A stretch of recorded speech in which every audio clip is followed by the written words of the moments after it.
नमस्कार दोस्तों। रिसेंटली एकता कपूर के अगेंस्ट एक अरेस्ट वारंट इशू हुआ था। इसके रिगार्डिंग एक डिटेल्ड वीडियो हर्षिता ने बनाया था करीब 2 हफ्ते पहले। तो एकता कपूर ने क्या किया, एक टॉप लॉयर को हायर करके उस अरेस्ट वारंट के अगेंस्ट एक पिटीशन फाइल किया था सुप्रीम कोर्ट में। तो सुप्रीम कोर्ट ने अब इनकी खिंचाई की है। इनके एडवोकेट मुकुल रोहतगी को करारा जवाब दिया है सुप्रीम कोर्ट जजेस ने इस पिटीशन के रिगार्डिंग। तो हुआ क्या? वैसे सीनियर एडवोकेट मुकुल रोहतगी के बारे में आपने सुना होगा, farmer attorney general of India थे। अगला अटॉर्नी जनरल ऑफ इंडिया बनने के लिए इन्हीं का नाम आया था, पर इन्होंने उस ऑफर को रिजेक्ट किया था। तो सुप्रीम कोर्ट ने शुक्रवार को प्रोड्यूसर एकता कपूर के वेब सीरीज ट्रिप्लेक्स में ऑब्जेक्शनेबल कंटेंट के लिए फटकार लगाई और टिप्पणी की कि वो भारत की युवा पीढ़ी के दिमाग को पोल्यूट कर रही है। कोर्ट ने यह तीखी टिप्पणी प्रोड्यूसर के खिलाफ जारी अरेस्ट वारंट को चुनौती देने वाली पिटीशन पर सुनवाई के दौरान की, जिसमें कथित तौर पर सैनिकों का अपमान करने और उनके परिवारों को चोट पहुंचाने के लिए उनके ओटीटी प्लेटफॉर्म ALT बालाजी पर प्रसारित एक वेब सीरीज को चुनौती दी गई थी। तो सुप्रीम कोर्ट जजेस ने एकता कपूर के एडवोकेट को जो बोला है ना, वो सुन के बहुत अच्छा लगा। सुप्रीम कोर्ट ने एडवोकेट को यह बोला, ऐसे पिटीशन दायर करने के लिए हम आप पर एक लागत डालेंगे। देखिए, कोर्ट के पास एक पावर होता है। अगर कोर्ट के सामने कोई फालतू पिटीशंस लेके आएगा ना, तो कोर्ट का समय बर्बाद करने के लिए उनके ऊपर कॉस्ट इंपोज कर सकता है, लागत डाल सकता है। तो ऐसे वार्निंग दिया है एडवोकेट को।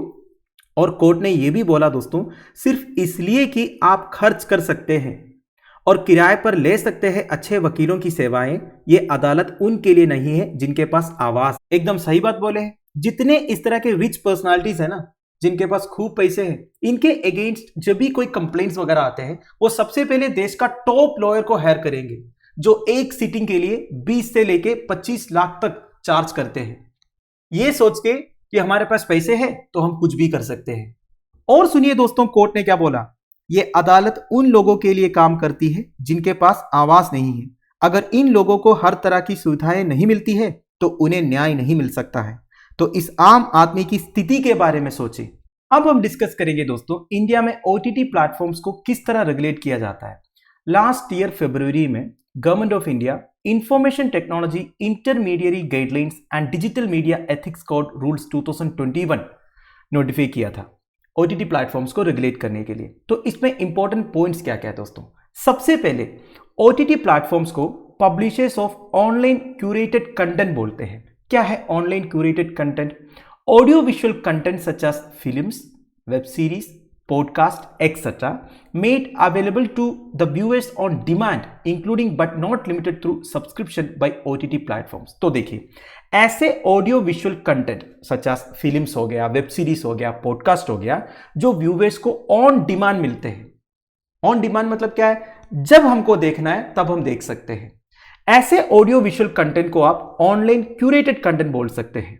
So the rules establish a soft touch self-regulatory architecture. देखिए, सेल्फ रेगुलेटरी आर्किटेक्चर के बारे में बात किया जा रहा है। क्या होता है?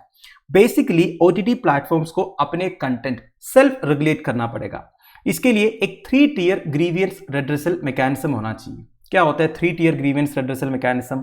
लेवल 1 में सेल्फ रेगुलेशन होगा पब्लिशर्स की तरफ से, मतलब उनको एक ग्रीवियंस रेड्रेसल ऑफिसर को अपॉइंट करना पड़ेगा। अगर किसी को शिकायत है, कंप्लेंट है, तो उनको जाके बताएंगे, तो वो उनके लेवल में उस प्रॉब्लम को सॉल्व करने की कोशिश करेंगे। लेवल 2 में एक सेल्फ रेगुलेटरी बॉडी होगी हेडेड बाय अ रिटायर्ड जज और वेरी एमिनेंट पर्सन। ठीक है, मतलब ग्रीवियंस रेड्रेसल ऑफिसर से आपका कंप्लेंट सॉल्व नहीं हुआ, इनके ऊपर एक सेल्फ रेगुलेटिंग बॉडी होना चाहिए जिसको हेड करना है एक रिटायर्ड जज या फिर एक वेरी एमिनेंट पर्सन।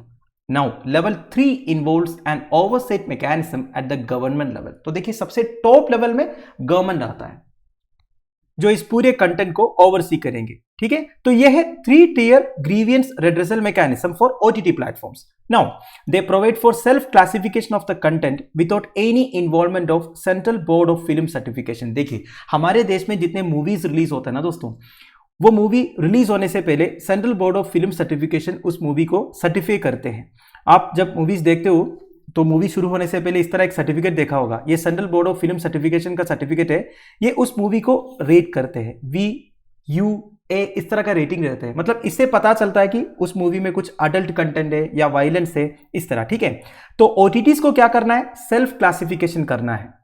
आप सब वेब सीरीज वगैरह देखते होंगे अलग अलग प्लेटफॉर्म्स में, तो आपको उसमें दिखेगा VU करके वो वार्निंग देते हैं। ऊपर से जब भी आप कोई वेब सीरीज वगैरह देखते हो तो टॉप में आता है इसमें अडल्ट कंटेंट है, वायलेंस है, या फिर और कुछ सेंसिटिव कंटेंट है कि नहीं। तो इस तरह self classification of the content करना है किसको, OTTs को। और देखिए कुछ जनरल प्रिंसिपल्स भी है जो हर एक OTT प्लेटफॉर्म्स को फॉलो करना है, जैसे कि ऐसा कोई कंटेंट पब्लिश नहीं करना है which is prohibited under any law. ऐसा कोई कंटेंट पब्लिश नहीं करना है जो हमारे देश की सॉवरेनिटी एंड इंटीग्रिटी को अफेक्ट कर सकता है। और कोई भी कंटेंट बनाने से पहले इंडिया का multi racial and multi religious context को कंसिडर करना चाहिए एंड ड्यू कॉशन एक्सरसाइज करना है while featuring the activities, beliefs, practices और views of any racial और religious group। तो बेसिकली किसी का रिलीजियस सेंटिमेंट्स को भी हर्ट नहीं करना है। इसके अलावा OTT platforms must display age based content rating. ये तो आपने नोटिस किया होगा दोस्तों, हर एक कंटेंट के ऊपर में एज बेस्ड कंटेंट रेटिंग रहता है। किसी में लिखा रहता है ना 18+ करके, तो वो है ये। And if applicable, they should also display an advisory on viewer discretion at the beginning of the program। ये भी आपने नोटिस किया होगा, अगर कंटेंट में कुछ वायलेंस है, सेंसिटिव कंटेंट है, अडल्ट कंटेंट है, तो उसका एक व्यूअर डिस्क्रिप्शन भी सबसे पहले दिया रहता है। और 3 टियर इंस्टीट्यूशनल मैकेनिज्म के बारे में तो मैंने आपको बता ही दिया। देखिए, every publisher should appoint a grievance officer based in India. देखिए, ऐसा नहीं कि कोई फॉरेन ग्रीवेंस ऑफिसर को अपॉइंट किया। अगर आप इंडिया में ऑपरेट कर रहे हो, इंडियन कंटेंट दिखा रहे हो, तो आपको एक इंडियन ग्रीवेंस ऑफिसर को अपॉइंट करना पड़ेगा और जितने भी कंप्लेंट्स है वो 15 डेज के अंडर सोल्व भी करना है, ठीक है। फिर every publisher needs to become a member of a self regulating body. इसके बारे में भी मैंने आपको बताया था। नाउ जो सेल्फ रेगुलेटिंग बॉडी होगा ना एक OTT प्लेटफॉर्म का, they have to register with the ministry of information and broadcasting and address grievances that have not been resolved by the publisher within 15 days. तो basically self regulating body अगर कोई grievance को solve नहीं कर पाया तो 15 दिन के अंदर वो ministry of information and broadcasting में रजिस्टर करना पड़ेगा। तो दोस्तों दैट्स इट। देखिए, सुप्रीम कोर्ट ने इधर एक एग्जाम्पल सेट किया है।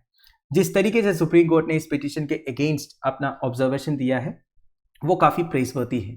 इस बारे में आपका क्या ओपिनियन है, आप मुझे प्लीज कमेंट बॉक्स में बता दीजिएगा। Thank you for watching, bye bye, have a nice day.